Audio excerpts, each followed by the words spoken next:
উপাসক উপাসিকা মণ্ডলী, এতক্ষণ পর্যন্ত আপনারা সূত্র শ্রবণ করেছেন। এখন ঘড়িতে 11টা বেজেছে।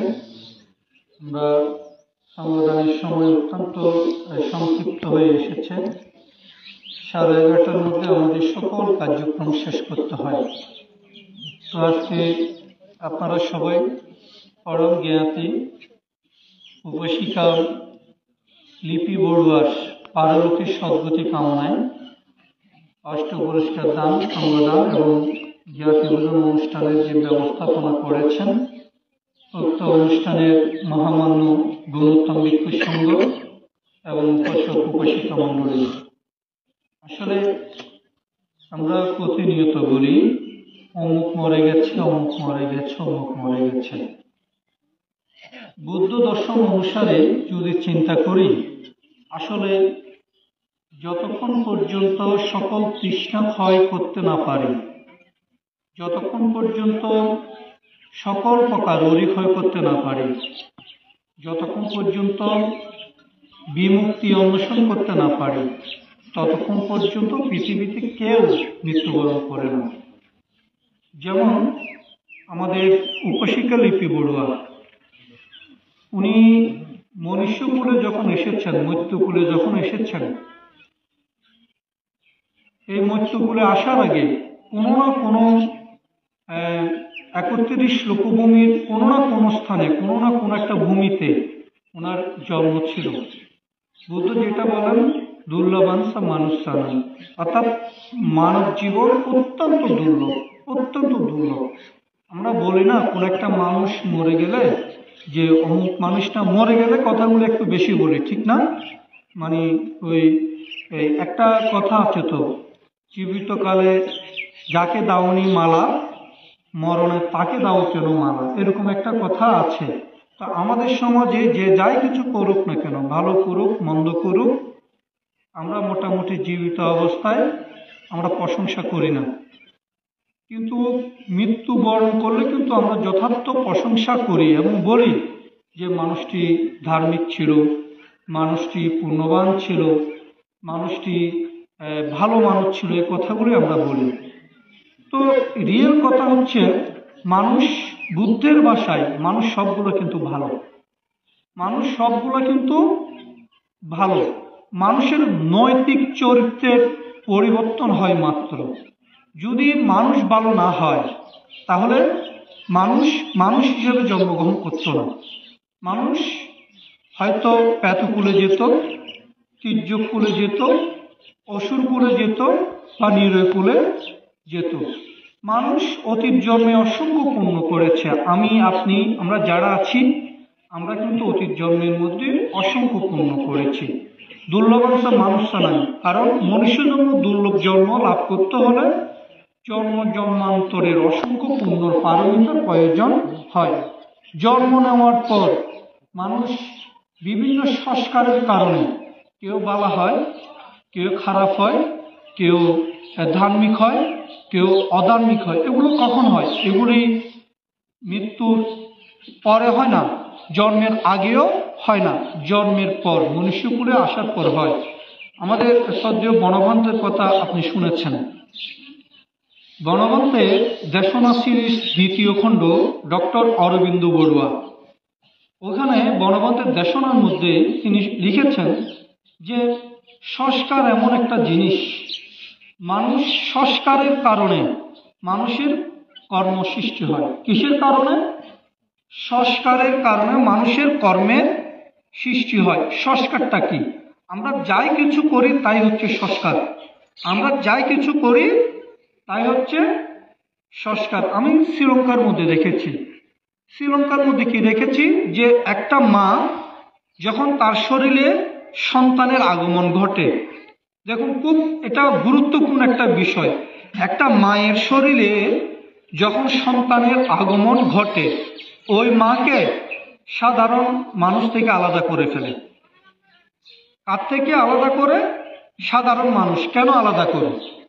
কারণ বলা হচ্ছে, যে মায়ের গর্ভে সন্তান, ও মা যদি দুঃশীল হয়, ও মা যদি দুশ্চরিত্র হয়, ও মা যদি পাপিষ্ঠ হয়, ওই মায়ের দুশ্শীলতার সংস্কার, ওই মায়ের দুশ্চরিত্রতার সংস্কার, ওই মায়ের খারাপ সংস্কারগুলি সন্তানের মধ্যে প্রভাব বিস্তার করে। দেখেন, সন্তান পৃথিবীতে আসেনি, সন্তান কিন্তু গর্ভে, বলছে গর্ভে থাকা অবস্থায় মায়ের যে মন মানসিকতা, মায়ের যে চিন্তা চেতনা, মায়ের যে কার্যক্রম, এগুলি গর্ভজাত সন্তানে প্রবাহিত করে। এই জন্য তারা কি করেন, যে সাধারণ মানুষ বিশেষ করে যারা পাপ করে, একটি জিনিস মনে রাখবেন, এটা আমার দেখার মধ্যে একেবারে সত্য কথা। একটা মানুষ চোরের সাথে বসবাস, একটা মানুষ ডাকাতের সাথে বসবাস, একটা মানুষ সন্ত্রাসীর সাথে বসবাস, একটা মানুষ ঘুষখোরের সাথে বসবাস, একটা মানুষ মদখোর গাঁজাখোরের সাথে বসবাস, একটা মানুষ, মোট কথা একটা মানুষ যখন খারাপ সব কিছুর সাথে বসবাস, ওই মানুষটি শুধু খারাপটাই শিখবে, খারাপটাই শিখবে, খারাপটাই শিখবে, ভালোটা সেই শিখবে না। তো ওই মানুষটি যেহেতু খারাপটা শিখতে শিখতে শিখতে শিখতে খারাপে পরিণত হয়েছে, ওই মানুষটি ভালো মানুষের সঙ্গ নিতে চাইবে না, কখনো ভালো মানুষের সঙ্গ নিতে চাইবে না। কেন নিতে চাইবে না জানেন? কারণ ভালোটা তার ভালো লাগবে না, সে সংস্কারে পরিণত হবে। আমি দেখেছি, এটা আমার বাস্তব জীবনে দেখেছি। আবার অন্যদিকে দেখেন, যে মানুষ মানে মদ খায় না, গাঁজা খায় না, যে মানুষ চোর চাট্টার সাথে চলাফেরা করে না, যে মানুষ অসৎ মানুষের সাথে চলাফেরা করে না, দেখবেন ওই মানুষ খারাপ কাজ করতে পারে না, উনি ভালো সংস্কারে পরিণত হবে। আমি কথাগুলো কেন বলছি, এই যে আমার লিপি পিসি, আমার পরম জ্ঞাতি, এই যে সংস্কার, উনি যখন সন্তানগুলি গর্ভধারণ করেছেন, আমি জানি না, অনুপম আমার বয়সে ছোট, আমি গৌতম সমসাময়িক হব, গৌতম বোধ হয় 1 বছরের মতো, 1-2 বছর আমার ছোট হবে। আমি একবার হিসাব করেছি পিসির সাথে বসে, তো সেদিক থেকে অনুপম আর অনেক ছোট। কিন্তু আমি দেখেছি কথা বলার সময় পিসি যেগুলো বলছেন, যে বানতে আমি চেষ্টা করতাম আমার ছেলেদেরকে অন্তত খারাপ মানুষের সাথে যাতে না চলে, আমি চেষ্টা করতাম আমার ছেলেরা যাতে মজুটি গাঁজাটি হিরুসের ছেলের সাথে না চলে, আমার ছেলে যাতে অকারণে মানে যারা অন্যায় করে, অপরাধ করে, নেশাবোধ করে, তাদের সাথে যাতে না চলে। গৌতম যখন শহরে চাকরি করে, তাদের আর্থিক পরিবর্তন বিগত কয়েক বছরের মধ্যে হয়েছে, এর আগে তাদের আর্থিক এত পরিবর্তন ছিল না, মোটামুটি মধ্যবিত্ত ফ্যামিলির মধ্যে ছিল। কিন্তু মধ্যবিত্ত ফ্যামিলির মধ্যে তারা থাকলেও তাদের যে নৈতিকতা, তাদের যে একটা আদর্শ মায়ের কাছে ছিল, ওই মায়ের কাছে থাকার কারণে সেগুলো কিন্তু সন্তান লাভ করেছে। ওই যে বললাম সংস্কার, শ্রীলঙ্কার মধ্যে এই জিনিসটা আছে, যে মা মানে তার জীবন যত সুন্দর করবে, যত আলোকিত করবে, যত বিকশিত করবে, যত উদ্ভাসিত করবে, সন্তান ওই মায়ের সংস্কারে পরিণত হবে। সন্তান ওই মায়ের নিয়ম নীতি, নৈতিকতা, আদর্শ অন্তরে কিন্তু লালন করবে। যতটুকু আমি সুমঙ্গল বাবুর সাথে কথা বলিনি, যতটুকু সুমঙ্গল বাবুর সাথে আলোচনা করিনি, তার থেকে বেশি বেশি আমি লিপি উপশিকা, লিপি পিসির সাথে আলোচনা হতো। বিশেষ করে ওনার একটা ইচ্ছে ছিল, আমি মৃতবাসরও বলেছি, ওনার একটা ইচ্ছে ছিল যে একটা ভালো ঘর তিনি বাঁধবেন। একটা ঘর বাঁধার পর আমি নিজেও বলতাম সবসময়, আমি গৌতমের বাবাকেও বলতাম, একটা ঘর কখন বাঁধবেন, একটা ঘর কখন বাঁধবেন, অনুপমকে কখন বিয়ে করাবেন। এই একটা ইচ্ছে ওনার ছিল, পিসিমণির যে একটা ইচ্ছে ছিল, একটা ঘর বাঁধবে, একটা ঘর বাঁধার পর একটা সুন্দর পুত্রবধূ নিয়ে আসবে। মানুষ যখন সুখে পড়ে, অনেক সময় আমি দেখেছি আসলে কেমন জানি অনেক মানুষ সুখ নিয়ে আসে না। আমাদের পিসিমণি ব্যক্তি হিসেবে ভালো থাকলেও, উনি সুন্দর ধার্মিক ব্যক্তি থাকলেও, কেমন জানি ওনার সুখটা মানে সয়নি। সুখের একেবারে কাছাকাছি এসে হঠাৎ করে তিনি মৃত্যুবরণ করেছে।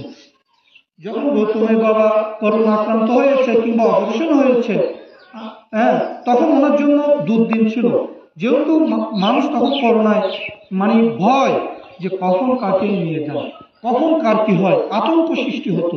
ওই সময় আমরা মনে করতাম যে হয়তো আমাদের সুমঙ্গল বাবু অসুস্থ হয়েছেন, হয়তো ওনার কিছু হবে, কিন্তু উনি দেখেন পুণ্যের একটা পারমি, উনি ভালো আছেন, সুস্থ আছেন, কিন্তু উপশিকা চলে গেছেন। এই কথাগুলো কেন বলছি? মানুষ যদি ভালো থাকে, মানুষ যদি পুণ্যবান থাকে, মানুষ যদি নৈতিক চরিত্র ঠিক থাকে, এই মানুষটার প্রশংসা সবাই করবে। উনি যখন মারা গেছে গ্রামের সবাই মানে আফসোস করেছে, সবাই মোটামুটি মনে দুঃখ পেয়েছে যে ভালো মানুষ চলে গেছে। তো উপাসক উপাসিকা মণ্ডলী, বেশিক্ষণ শব্দগুলো দেখানো করবো না। যে কথাটা আমি বলতে চাই, আমরা যারা বুদ্ধ ধর্ম অবলম্বী আছি, ওই যে বলছি মানুষ মৃত্যুবরণ করে না, উনি দেহ ত্যাগ করেছেন। উনি দেহ ত্যাগ করার পর 31 লোকভূমির কোনো না কোনো ভূমিতে তিনি অবশ্যই জন্মগ্রহণ করেছেন। তবে এটা একেবারেই সত্য কথা, যারা ধার্মিক মানুষ, যারা পুণ্যবান মানুষ, এরা কিন্তু অসুর কুলে, তির্যক কুলে, ফেতর কুলে বা নিরকুলে গমন করেন না। তারা মোটামুটি দেবলোক, ব্রহ্মলোক, স্বর্গলোকে গমন করে। এই যে সংবিধান করছি, এই সংবিধান উনি পাবেন তার কোনো নিশ্চয়তা দিতে পারবেন না। আপনারা জানেন, আমরা তো বলি অরহৎ সব কিছু জানে, সেটা বলি না, আমরা বলি না অরহৎ সব কিছু জানে, এটা সঠিক কথা নয়। অরহৎ সব কিছু জানে না। অরহতের একটা জ্ঞানের সীমাবদ্ধতা আছে। অরহতের জ্ঞানের একটা কি আছে? সীমাবদ্ধতা আছে। অরহৎ তার জ্ঞানের যতটুকু সীমাবদ্ধতা, ততটুকুই অরহৎ জানেন। তবে বুদ্ধ সবকিছু জানেন। বুদ্ধ সবকিছু জানেন। কিভাবে জানেন? সাম্যক সম্বুদ্ধ বলা হয়েছে, অন্তর্যামী ভগবান বলা হয়েছে। অন্তরের সকল খবর সহজে অবলোকন করতে পারেন শুধুমাত্র তথাগত বুদ্ধ। এই জ্ঞান বুদ্ধ ব্যতীত অন্য কারো কাছে নাই। তো সুতরাং উনি কোথায় গিয়েছেন, এই কথাটা একমাত্র সর্বাভিজ্ঞ অরহৎ যিনি, তিনি হয়তো বলতে পারবেন। সাধারণ অরহৎ লাভী বা মার্গলাভী ভিক্ষুও এটা বলতে পারবেন না। তবে এই জিনিসটা আমরা বলতে পারবো, উনি যদি দেবলোকে যান, আমাদের এই পুণ্য ওনার দরকার হবে না। উনি যদি ব্রহ্মকুলে যান, তারপরে আমাদের এই পুণ্য ওনার দরকার হবে না। আর উনি যদি স্বর্গের বিভিন্ন স্থানে গমন করেন, তাও ওনার এই পুণ্য প্রয়োজনে আসবে না। তো উনি যদি আবার অসুর কুলে গমন করেন, তাও তিনি এই পুণ্য লাভ করতে পারবেন না। উনি যদি আবার তির্যক কুলে গমন করেন, তাও কিন্তু এই পুণ্য লাভ করতে পারবেন না। নিরকুলে গেলেও তিনি এই পুণ্য লাভ করতে পারবেন না। তো স্বর্গ গেলে যদি পুণ্য লাভ না করে, দেবলোকে গেলে যদি পুণ্য লাভ না করে, ব্রহ্মকুলে গেলে যদি পুণ্য লাভ না করে, তির্যক কুলে গেলে যদি পুণ্য লাভ না করে, অসুর কুলে গেলে কিন্তু পুণ্য লাভ না করলে, তাইলে এ পুণ্য লাভ করবে কে? একটা প্রশ্ন, তাহলে আমরা সংবোধনটা কেন করছি? মানুষের একটা প্রশ্ন থাকে, এই পুণ্য কোথায় কে লাভ করে যাবেন? ফেত, অসুর, নিরয় এবং তির্যক কুল, চারটা না? কয়টা কুল? ফেত, অসুর, নিরয় এবং তির্যক কুল। এই ফেতকুলের 6টা কুল আছে। ফেতভূমিকে 6 ভাগে বিভক্ত করেছে। কয় ভাগে? ফেতভূমিকে 6 ভাগে বিভক্ত করেছে। এই 6 ভাগের মধ্যে 1 ভাগ ফেত আছে। ওই ফেতর নাম হচ্ছে কি জানেন? পরদত্ত বুঝি ফেত। ওই পরদত্ত বুঝি ফেতকুলে যদি উনি গমন করেন, তাহলে উনি এ পুণ্য লাভ করতে পারবেন। এই পরদত্ত ফেত বেদি রেখে ও যদি দেবলোক, ব্রহ্মলোক, অসুরলোক, নিরয়লোক গমন করেন, তাহলে এই পুণ্য তিনি লাভ করতে পারবেন না। এখন কথা হচ্ছে, পরদত্ত বুঝি পেতকুলে গেলে কেন তিনি এই পুণ্য লাভ করবেন? কারণ পরদত্ত পেতরা সবসময় জ্ঞাতের উপর নির্ভরশীল হয়। সবসময় কিসের উপর নির্ভরশীল হয়? জ্ঞাতের উপর নির্ভরশীল হয়। কেন জ্ঞাতের উপর নির্ভরশীল হয়? জ্ঞাতের উপর নির্ভরশীল হওয়ার কারণ হচ্ছে মোহ। মোহ বুঝেন? মোহ, যে ওই যে উনি বলতেন, আমি একটা কথা বলি, পুত্র মাতৃ ধনমাতৃ ইতি বালো বিনুইতি আত্মাহি আত্মানুনাত্তি কুত কুত কুত ধনান্তি। যদিও বলা হয় শাস্ত্রের মধ্যে যে আমার পুত্র আছে, কন্যা আছে, দ্বন্দ্বলোক, বাড়িঘাড়ি আছে, এ বলে বাললোক, মূর্খ লোক, অজ্ঞানী লোক প্রতিনিয়ত অহংকার করে থাকে। যেখানে আমি আমার নহি, সেখানে পুত্র কন্যা ধন দৌলত বাড়ি গাড়ি কি করে আমার কিংবা আপনার হবে, এটা কিন্তু শাস্ত্রের মধ্যে আছে। তবে এখানে কথা হচ্ছে রক্তের সম্পর্কে যেই ব্যক্তিগুলি আছে আমরা এগুলির উপর কিন্তু নির্ভরশীল। আমাদের বিশুদ্ধানন্দ মানুষের কথা শুনেছেন না? দার্শনিক বিশুদ্ধানন্দ, উনি একটা বই লিখেছেন, খুব সুন্দর একটা উপমা দিয়েছেন। দার্শনিক বিশুদ্ধানন্দ বান্তের অসংখ্য বইয়ের মধ্যে একটা বই আছে সত্য দর্শন। এই বইটা ম্যাক্সিমাম আমি 1000 বার পড়েছি। কেন পড়েছি জানেন? এই বইটা সংস্কৃত শব্দে লিখেছে। এই বইটা আমি পুনঃসম্পাদনা করেছি। সংস্কৃত শব্দগুলি এত কঠিন, এগুলি সাধারণ মানুষের পড়া সম্ভব না। আমি কি করেছি, এই সংস্কৃত শব্দগুলি অনেকগুলো পরিবর্তন করে এগুলি বাংলা শব্দে পরিবর্তন করেছি, যার কারণে বইটি আমি 1000 বারের উপরে পড়েছি। ওখানে তিনি এই সংসারকে নিয়ে একটা উপমা দিয়েছেন। একটু করে ওই সংসারের কথা বলে আমার ধর্মদেশনে শেষ করব। সংসারটা কিভাবে মহৎ। একটা রাজপুত্র ছিলেন, বুঝছেন? কে ছিল? রাজপুত্র। এই রাজপুত্র সৈন্য সামন্ত নিয়ে তিনি একেবারে গভীর জঙ্গলের মধ্যে গিয়েছে হরিণ শিকার করার জন্য। আপনারা শিকার করেছেন? আপনারা কেউ শিকার করেছেন কোনোদিন? হ্যাঁ, আপনারা শিকার করেছেন? মেয়েরা না করলেও ছেলেরা করেছে। হরিণ ছিলে যায় যে মাছ মারা দিবে, শিকার নয় না? এটা তো একটা শিকার, শিকার না? মহিলারা না করলেও পুকুররা কিন্তু শিকার করেন, মাছ শিকার যেটা বলা হয় আর কি, না? মাছ শিকার করে। এই রাজপুত্র তার সৈন্য সামন্ত নিয়ে অঘোর অরণ্যের মধ্যে তিনি হরিণ শিকার করার জন্য গিয়েছেন। হরিণ শিকার করতে করতে, হরিণ খুঁজতে খুঁজতে একসময় বনের একদম গভীরে ঢুকে গেছে। গভীরে যখন ঢুকে গেছে তখন তাদেরকে বাঘ তাড়া করছে। বনের গভীরে বাঘ থাকবে, এটা স্বাভাবিক, ঠিক না? এখন বাঘ যখন মানুষের গন্ধ পেয়েছে তখন ওই রাজপুত্র সহ সৈন্য সামন্ত যারা আছে তাদেরকে তাড়া করেছে। এখন বাঘের তাড়া খেয়ে কে কোন দিকে গেছে, ওই যে কথা আছে না, চাচা আপন পান বাঁচা। এখন সৈন্য সামন্তরা নিজের পান নিয়ে দূরদূরি করতেছে। রাজার ছেলের কথা অংশ আছে। গাড়ি যখন অ্যাক্সিডেন্ট হয় মানুষ তখন আতঙ্ক হয়ে যায়, আতঙ্ক হয়ে যায় না? আতঙ্ক যখন হয়, বলে কি ছেলে ছিল না কে ছিল এগুলো মাইন্ডে থাকে থাকে না, তখন নিজে কিভাবে বাঁচবে সে চিন্তা থাকে।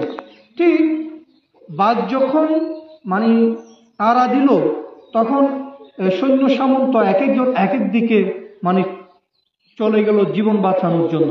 রাজপুত্র জীবন বাঁচানোর জন্য একেবারে দুধ দিল। এখন দেখেন এভাবে দুধতে দুধতে একসময় দেখা গেল মানে বাঘ চলে গেছে। বাঘ যখন চলে গেছে সৈন্য সামন্তরা কেউ গাছের আগায় উঠে গেছে, কেউ পাহাড়ের গুহার মধ্যে ডুবে গেছে, কেউ লতা পাতার ঝুপড়ির মধ্যে লুকিয়েছিল। ধীরে ধীরে সবাই বের হয়েছে। বের হয়ে সবাই একত্রিত হওয়ার পর খোঁজ নিয়ে দেখলো রাজপুত্রকে কোথাও পাওয়া যাচ্ছে না।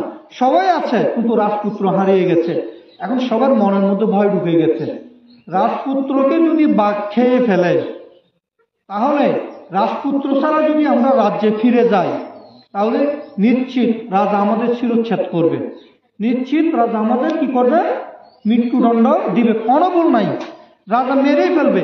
এখন তাদের মনের মধ্যে একটা ভয় হয়ে গেছে না, বাঘের মুখ থেকে তো বেঁচেছি কিন্তু রাজার হাত থেকে কে বাঁচাবে, রাজপুত্রকে ছেড়ে যদি যাই। তখন এই সৈন্য সামন্তরা মানে খুঁজতে লাগলো। খুঁজতে খুঁজতে একসময় তারা মাথায় আসলো যে যদি বাঘ রাজপুত্রকে খেয়ে ফেলতো নিশ্চয় হাড় তো থাকতো, রক্ত তো থাকতো। এখন হাড় যেহেতু পাচ্ছি না, রক্তও যেহেতু পাচ্ছি না, রাজপুত্র বেঁচে আছে, কোথায় আছে আমাদের খুঁজে বের করতে হবে। তারা চিন্তা করলো, সৈন্য সামন্ত যারা ছিল তারা চিন্তা করতে লাগলো।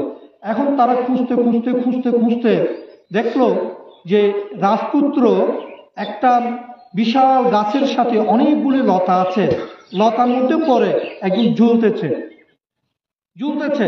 দেখেন ওই যে গাছের লতার মধ্যে রাজপুত্র ঝুলতেছে, ওই গাছের মধ্যে ছিল একটা মধুর বাসা। এমন ভাবে রাজপুত্র পড়েছে, লতার টান খাইয়ে ওই মধুর বাসা ভেঙে এক ফোঁটা মধু পড়তেছে কোথায়? রাজপুত্রের মুখে। কোথায় বলতেছে? রাজপুত্রের মুখে। আচ্ছা, পৃথিবীর মধ্যে সবচেয়ে অমৃত খাবার কি বলেন তো? হ্যাঁ, নাম বলে দিয়েছি, তার জন্য সবাই বলতেছে মধু। আসলে পৃথিবীর মধ্যে সবচেয়ে নিরোগী খাবার হচ্ছে মধু। মধুর মধ্যে কোনো সাইড এফেক্ট নাই, যদিও ডায়াবেটিস রোগী খাইলে খবর আছে, ঠিক কিনা? মধুর মধ্যে কিন্তু কোনো সাইড এফেক্ট নাই, কিন্তু ডায়াবেটিস রোগী যদি খায় একেবারে ডায়াবেটিস নীল হয়ে মৃত্যুর মুখে যাওয়ার সম্ভাবনা আছে। দেখেন, তখন এক ফোঁটা মধু করতেছে কোথায়? রাজপুত্রের মুখে। এখন মধুর স্বাদ তো এটা অনেকে ত্যাগ করতে পারে না, তখন মধু খাচ্ছে।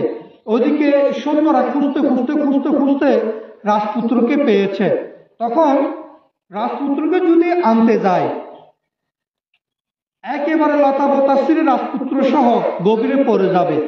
ওই ভয়ে রাজপুত্রকে ওই গর্ত থেকে নেওয়ার জন্য সৈন্য সামন্ত অগ্রসর হয়নি, কারণ যদি আনতে যায় তারাও ছিঁড়ে পড়বে। এখন যিনি সৈন্য সামন্ত ছিল, ওখানে যিনি বর ছিল, তিনি বলছে যে রাজপুত্র আপনি উঠে আসুন। রাজপুত্র খাদে পড়ে মরে গেল। এখন কথা হলো, রাজপুত্র যে মোহ কার প্রতি মোহ হয়েছে? মধুর প্রতি তার মোহ আক্রান্ত হয়েছে। ঠিক মৃত্যুর দিকে এই মোহ আমাদেরকে ধাবিত করছে। ওই যে বলা হয়েছে, অনুপম আমার ছেলে, সুশী আমার ছেলে, গৌতম আমার ছেলে, প্রতিনিয়ত বলতো না? এই যে আমার এটার মূল থিওরি হচ্ছে মোহ। আমার এটার মূল থিওরি কি? মোহ। বলছে এই মোহ আক্রান্ত হয়ে যে সমস্ত মানুষ মৃত্যুবরণ করে, তারা কিন্তু ওই পেতকুলে যাওয়ার সম্ভাবনা 100% থাকে। বুঝতে পেরেছি? অর্থাৎ এই সংসারের প্রতি, স্ত্রীর প্রতি, কন্যার প্রতি, স্বামীর প্রতি, বিষয় সম্পত্তির প্রতি যারা মোহগ্রস্ত হয়ে মৃত্যুবরণ করে, তারা ওই পরদত্ত পেতকুলে যাওয়ার সম্ভাবনা বেশি বেশি থাকে।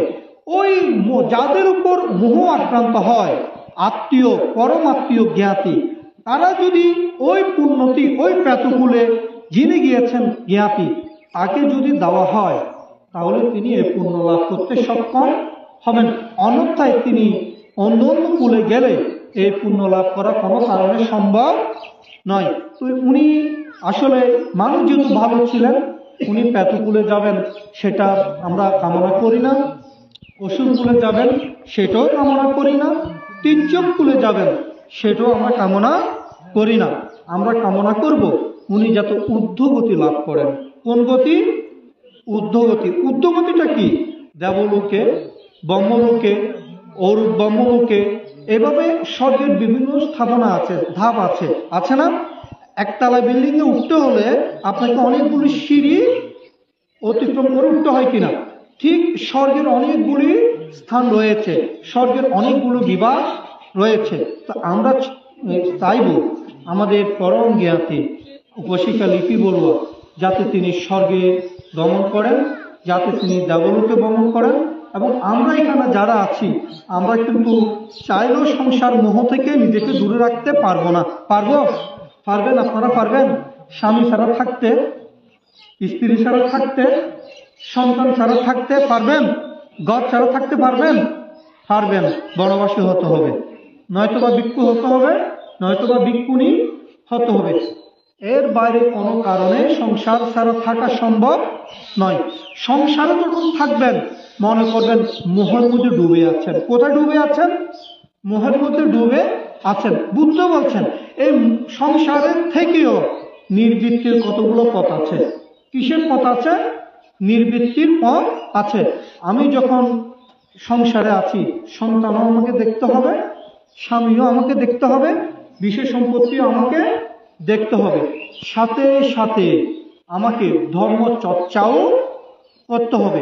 আপনি যদি ধর্ম চর্চা করেন, ধর্ম অনুশীলন করেন, শীল সামাজিক প্রজ্ঞা অনুধাবন করেন, তাহলে মোহ থেকে নিবৃত্তি লাভ করা সম্ভব হবে। আমাদের উপশিকা উনি যেখানে গমন করেছেন উনি যাতে আলোকিত স্থানে গমন করেন, উনি যাতে সুন্দর জায়গায় গমন করেন, এই প্রত্যাশা রেখে সকলে 3 বার নামো তাস্সা ভগবতো আরহাতো সাম্মা সম্বুদ্ধ আচ্ছা বলুন।